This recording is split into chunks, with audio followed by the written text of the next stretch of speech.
going on, friends and family? My name is Skylent, and I have a history of playing MMOs. If you haven't been following me, especially from other channels, I did work for Free MMO Station and MMO Attack, and I would love to maybe even work for another channel of some kind, and if I could focus on online gaming, that would be great. But specifically, MMOs, which are different than just random online games, by the way. But regardless, MMOs, I've covered a lot of them, and I've been very heated and passionate and loving toward the genre. Mainly because, yeah, you know, it's fun. I like it as a consumer, but also, you know, I make some money on it, and everyone's always talking about it. It's never-ending supply of MMOs. There's always more MMOs, so it's just like, it's always something to do, basically. So it's hard to just, like, not care about it at all. Even people who don't play an MMO consistently today, or maybe have never played an MMO, you still know of MMOs, and you're still probably kind of excited about the future of the genre, aren't you? I mean, when Pokemon Go was announced, you know, we're like, whoa, is this going to be like a right proper MMO? What's this going to be like? Everyone was excited, right? So it's just always this genre that is always on the horizon, and there's always a plethoric assortment of different kinds of games coming over it. And there have been some other genres that have been emergent, such as looter shooter at the moment. There's been genres that have been very fad-like, so battle royales, and then we had MOBAs a couple years ago. And I just realized, you know, because I do top 10s, obviously, I do list videos, and these things come in clumps, so it's easy to do list videos, like, oh man, upcoming looter shooters, that's an easy video, and yes, that's upcoming. But when it comes to MMOs, obviously, I've done more list videos for MMOs, upcoming list videos, full review type list videos. I've done just lots of rant videos on the number of MMOs that have come out. And I mean, over the years, I've done so many videos covering specific MMOs to, you know, talking about these grander concepts of the entire genre and how it's ever expanding or how it's dying. And I just realized this here right now, as I hit record, that unlike these other fad genres, unlike these other emergent genres, it seems like the genre of MMO, which it is a pretty broad umbrella, but still, it seems like people don't get tired of it. You know, like when it comes to battle royales, look at even when I was covering Spellbreak, which is something that people are hyped about, super excited, enthusiastic in every video that I've done, whether it has a lot of views or not. Generally, it's getting a lot of views, it's getting a lot of attention, but even in that video, people are like, oh man, this game looks amazing, but it's just another battle royale, I'm gonna skip it. So you look at this, and then of course MOBAs, oh my god, another League of Legends clone. It's like, whoa, man. A lot of hate and toxicity towards new games when it came to certain genres, like, you know, riding the wave. But coming from like World of Warcraft, yeah, we had some WoW clones, but people would be like, yeah, that's kind of WoWish. That's a WoW clone, sure. But like, there was always tons and tons of MMOs, but it's like, people just didn't get enough of it. Never. People were always still hungry, never satiated, thirsty. You guys just could not get enough fill of what I guess an MMO is. You know, you wanted more. You wanted more massivity. You wanted a game that, you know, was more realistic or had more physics or was more fantasy, more fantastic. You always wanted more in every direction. And that's because MMO as a term is super umbrella, you know? I would love way more MMO shooter games, FPS. Basically, we have PlanetSide and we kind of have Foxhole. And I think there's one called World War II, and then that's like it, basically. We need way more games like Trove as well. Trove is such a cool game, very actiony and very casual, very silly. You know, we could use some more stuff like that, sure. And then, I mean, obviously you have your World of Warcraft, you got your Guild Wars 2, but even then, you know, World of Warcraft and Final Fantasy share a lot of similarities. And yet, I don't know, like, they exist in the same space and they can compete. Like, a lot of people say that you can't have too many MMOs. It's just too much competition. You know, it requires so many players.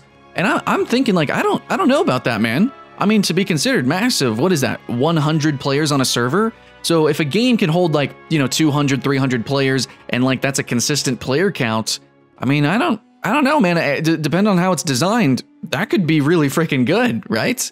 Maybe just have one zone, one instance, a couple world bosses that rotate around.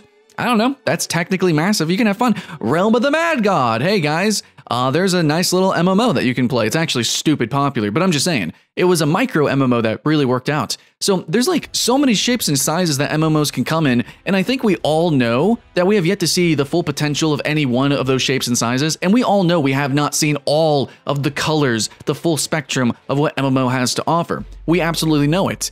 And I think that's inherently because of technology. Like, it can only go so far, so fast, especially when it comes to internet connection or the general connection that people have generally around the world. That's kind of how MMOs need to work, which is why Korean MMOs are designed in one way, Blade and Soul, Black Desert Online, and Western MMOs are designed in another. So that's going to actually, I'm going to count Final Fantasy XIV as a Western MMO because it's designed in that respect. But yeah, games like Final Fantasy XIV, there's going to be games like World of Warcraft, the Rest in Peace Wildstar. So yeah, games like that. I think we all can see, you know, we see what an MMO is, and we all know, no matter how good, great, amazing that MMO is, it's always like, from what we've seen so far, it's always like, okay, we can clearly see the compromises that occurred here because you made it an MMO. Now, when we look at a game like Dark Souls, it's like, holy crap, dude, look at those hitboxes. Look at that, that is sexy. We look at a game like an arena shooter, oh man, these physics, rocket jumping hype. You know, we can have all those little things in those games, but MMOs just can't really do that. And when they try, they have so far failed because, well, like, technology just isn't quite up there. It just doesn't kind of work. It doesn't run as well as it should. It doesn't play as well as it should. It's really hard to sport an MMO, and they just have to be designed in certain ways, which kind of shoeboxes the designs a little bit. So every time there's a new MMO, it's always exciting because a new MMO means, okay, where are we at? You know, as a culture, where are we at with technology? You know, what boundaries are being pushed here? Of course, you still have to hope that it's a good game. Wildstar pushed some boundaries, but it kind of wasn't designed very well in a number of ways, you know, so it failed. There's like so many games that can come out and have really cool ideas, you know, technically, but like because it's an MMO, it doesn't quite work out. So a good example would be like Black Desert Online in the West. If you have ping issues, you're basically not really going to play the game. Like PvP is just not going to work, but it works great in Korea. So yeah, take that example, Darkfall as a whole just doesn't work. Give it arena shooter physics and arena shooter gameplay, but as an MMO in a fantasy setting, that is so sexy, man. Why aren't there more games like that? Have you played Darkfall? Then you might know. It's a little bit laggy. It's really hard to play like that, as in it's hard to enjoy it.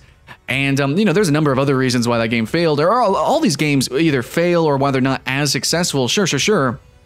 But just like critically, you know, looking at it from a review point of view, it can't say it's great. Obviously, Quake is just better. That's the better arena shooter experience because it's in an arena.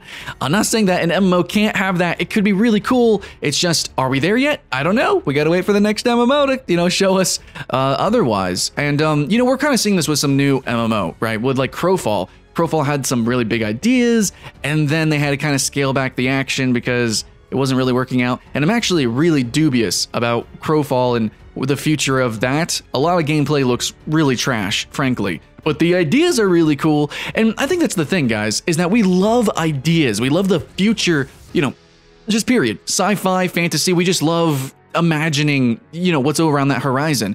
And we see these Kickstarter games, we see these new MMOs, and of course we envision like the best version of that game. So it's like a PvP MMO. Oh my god, this is going to be so amazing. It's going to be like Battlefield, but millions of players? No, it's not. No, it's absolutely not going to be like that. There's got to be compromises. But of course, we imagine that. We dream it. And that's kind of the magic of MMOs, is the dream, the expectation going in, and that wide-eyed wonder, that first experience learning these new systems. And then it comes to the point where you either get past the fact that it's not perfect because it won't be, because it's an MMO, right? You're playing with hundreds of other players. It's not going to be perfect. So you have to get over some speed bumps, and then you get into really what's the meat of the game, what makes it truly original as an MMO and fun. But you're always going to lack levels of polish. You're always going to lack just a full inclusivity of mechanics. So if you have a sword fighting game, it's either going to have good hitboxes or it's going to be filled with like cool skill shots and lots of really nuanced magical abilities, but it's going to be more like pick one of the three. having all of those combined is just too much information being relayed to the server, to other players. It can become a clusterfuck. It's hard to design visually, mechanically. It's just difficult. A real big, truly massively multiplayer online game is just hard to do. But because of the skill ceiling of development, I guess you could say, and because of this player expression available to us, you know, as a social online game, we want more, and we're always getting drip-fed MMOs. There's a million MMOs, man. There's so many MMOs coming out of all different player counts and different gameplay styles, always coming out, always just on the horizon. I love saying that, actually. Always there. But that's what I mean, is they kind of stick there. And even when a game does fully release, the original dream of that game is still on that, you know, horizon. It's still, you know, in the clouds. It's still always a dream and a concept. I think as a gaming culture, you know, as a modern human society, I don't think developers have really learned how to make a good MMO. Even Blizzard, you know, the king of MMO, or Final Fantasy XIV, super popular, they falter in most ways when it comes to the actual massively multiplayer component to it. Those games are popular for, frankly, different reasons than what actually makes them an MMO. Do you see world PvP in those games? You know, that's what I'm saying. So I think that really the reason we have so many games coming out is because they're kind of piecemealing to us, kind of just appetizing us. And we're fine with it. And the reason that we're not full of it and we're still hungry is because I don't think we really have ever gotten a full-blown, true MMO. Like in every aspect, every way. You know, we've come close with vanilla World of Warcraft. Oh my god, so close. And there's a number of sandbox games that do it, like EVE Online, you know, that's really good. And Star Citizen is dreaming, oh dreamer, keep dreaming, right? But that's the thing, is there's always compromises. It's never a full-fledged, fully AAA experience. Oh, but you'll be paying for it. You'll be paying for it as well. That's a big issue we could talk about, is it's never a comfortable paying experience generally. There's a lot of good MMOs, right? There's a lot of fun stuff to be had. There's a lot of micro reasons to play individual MMOs, from RuneScapes with its amazing quests to if you want to play Elder Scrolls. I thought its world PvP was interesting. Guild Wars 2 with its like silly jumping puzzles, and of course World of Warcraft for the raiding. But like a fully inclusive world to just live in and be able to do all these features and have a fully featured player expressive character, you know, to have that dream, right, of, oh my god, can we play Sword Art Online? It's not even the fact of it just being virtual reality or full dive or whatever, or augmented reality.